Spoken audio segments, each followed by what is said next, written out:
Hello class 10. As we have already completed our class 10 syllabus in biology, from now onwards we will be doing revision on certain important topics which could be helpful for your board exams. Today's topic is mitosis and its stages. Mitosis is a type of cell division which leads to growth and development of the body. It is a type of cell division in which one parent cell divides into two identical daughter cells. And the most important aspect of this cell division is that the normal chromosome number is maintained at each cell division.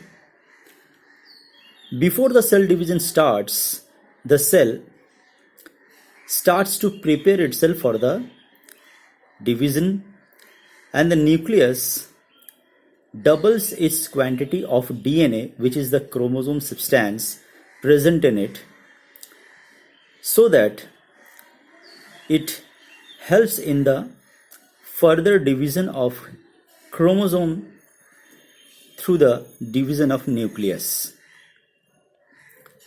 This is a interface, as you can say, between two mitotic cell division. This phase actually is the interphase where active synthesis of DNA takes place. Even though no change in chromosome is visible externally, but internally inside the nucleus, more and more DNA is synthesized for cell division. The process of mitosis can be divided into two categories. One is karyokinesis and the other is cytokinesis. All type of changes which takes place during the division of nucleus inside the cell is called karyokinesis, whereas the division of cell, that is cytoplasm, is termed as cytokinesis. Here we will deal with the karyokinesis, which is known as the different phases of mitosis. So karyokinesis of mitosis occurs in four main phases, and they are prophase, metaphase, anaphase, and telophase.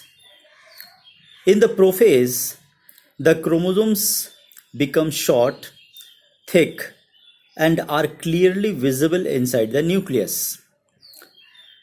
They already duplicated to form the chromatids, and two sister chromatids remain attached to a small point of region called centromere.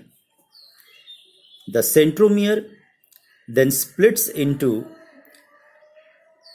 two along with simultaneous duplication of the centrioles contained in it, and the daughter centrioles move apart and occupy the opposite poles of the cell. Each centriole is surrounded by radiating rays, which are called asters, and a number of fibers appear between the two daughter centrioles, which are called spindle fibers. The nuclear membrane and the nucleolus disappear in this phase. The duplicated chromosomes start moving towards the equator of the cell. So all these phases, all these particular scene is visible in prophase, which is a long phase.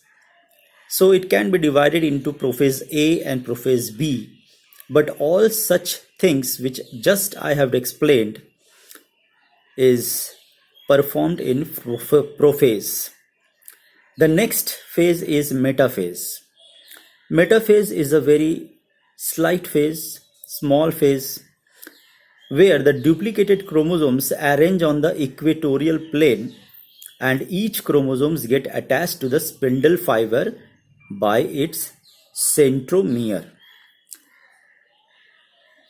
as you can see over here. Then is the anaphase. Anaphase, in case of anaphase, the centromere attaching the two chromatids divides, and the two sister chromatids of each chromosome separate. They are drawn apart toward the opposite poles, and the drawing action is performed by the contraction of the spindle fibers, as it is visible in these two phases. They are actually anaphase 1 and anaphase 2, where the spindle fibers are contracting, due to which the chromosomes are going towards the polar regions. Now is the last phase of the mitosis, which is telophase. Each chromatid or the daughter chromosome lengthens, that is, it extends in length, they become thinner and turn into a network of chromatin threads. Here, in this phase, the nuclear membrane reappears. The nucleolus, which had disappeared in the prophase, now reappears in each daughter nucleus. And all the contents of the cytoplasm, including the mitochondria and also the chloroplast in the plant cell, are randomly distributed in the daughter cells during this phase.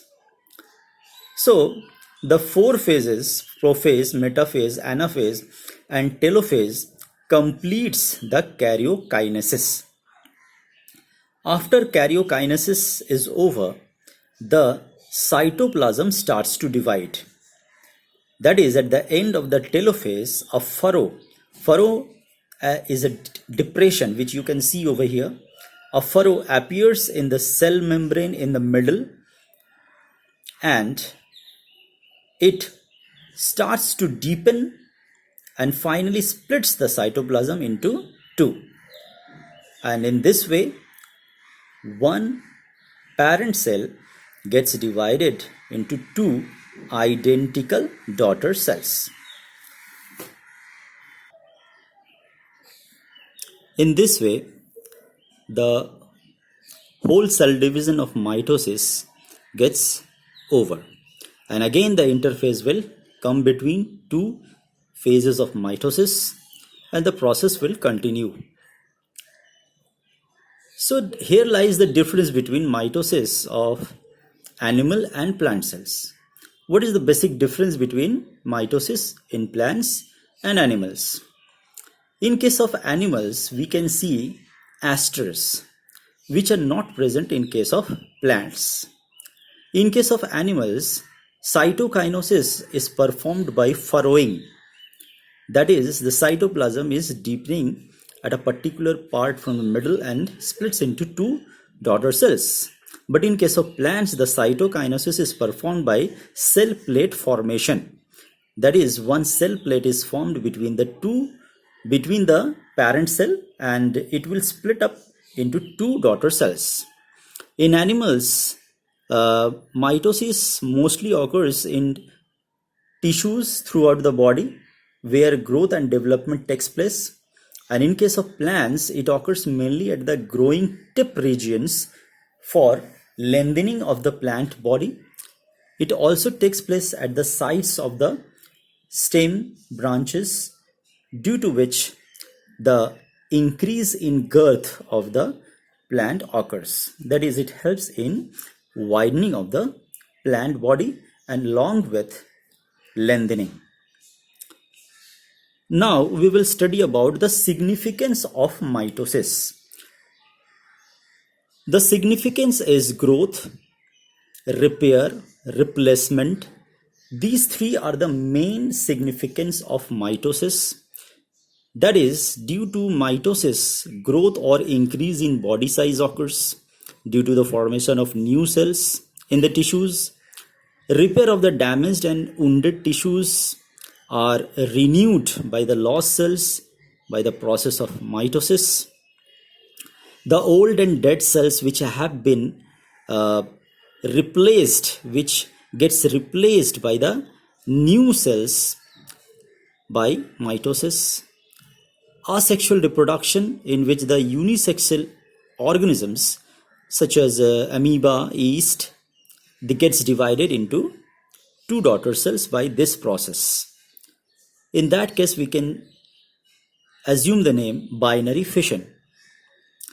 Mitosis maintains the same chromosome number in daughter cells, and this particular points due to which the chromosome number is maintained in the daughter cells. That's why mitosis is also known as equational division. Why equational? Because the total number of chromosomes which are present in parents is maintained in the daughter cells where equal number of chromosomes is found. So this is the whole mitosis and its phases. Hope you will get benefited with this video. Thank you.